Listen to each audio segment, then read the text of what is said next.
Hello, my name is Kenzie. I am a student practical nurse, and today I'll be demonstrating my ESPN skill of a pain assessment.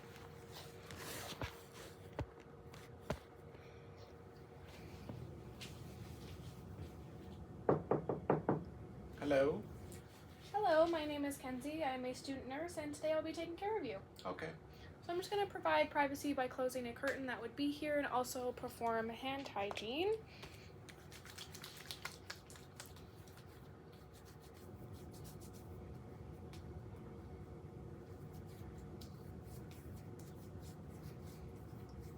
Can I get your name and date of birth?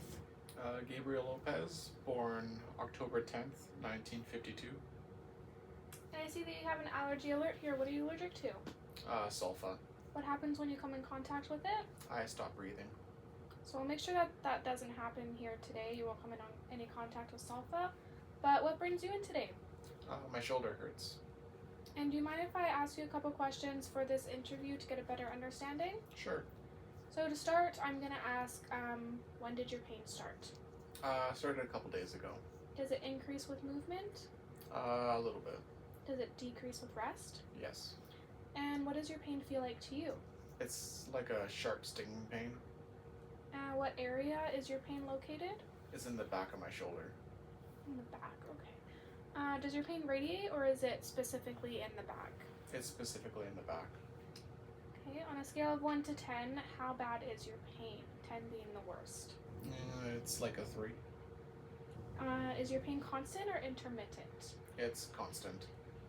Have you taken any over-the-counter medications to help alleviate your pain? Just to leave. Nothing else like Advil or Tylenol? No. And Aleve has worked for you?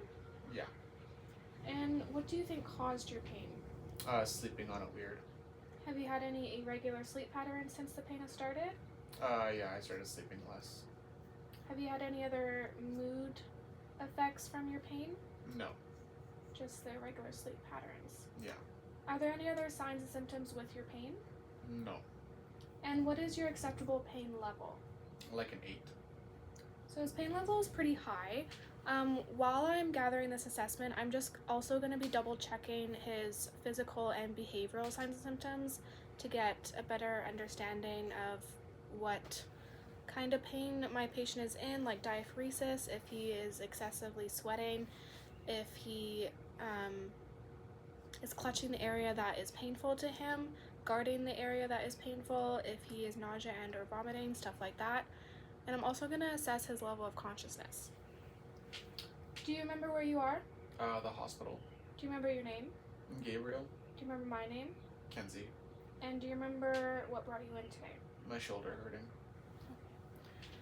So now that I've gathered his level of consciousness, I will also be assessing his physical appearance, if he has any symmetrical or asymmetrical appearances to his facial structure, if like he has any drooping to one side of his face to indicate a neurological indication relating to his pain. And also I'm going to be making sure that my patient is in a preferred position and that his safety is maintained throughout my assessment.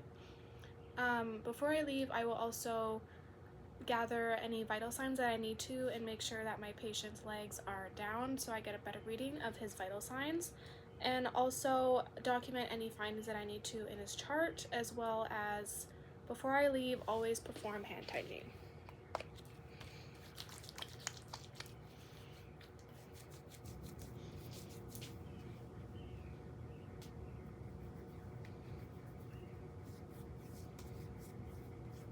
So Mr. Lopez, that conducts my interview today. Thank you for coming in. We will get any medication that we need to be given to you to better alleviate your pain here.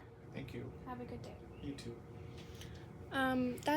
This conducts my assessment of my patient's pain. For the reflection part of this video, I think the things that went well is my introduction with Mr. Lopez, asking what brought him in today, providing privacy, hand hygiene, that kind of stuff, like the basics. I think that is pretty straightforward to me. However, anything that I need to work on, I think I definitely need to work on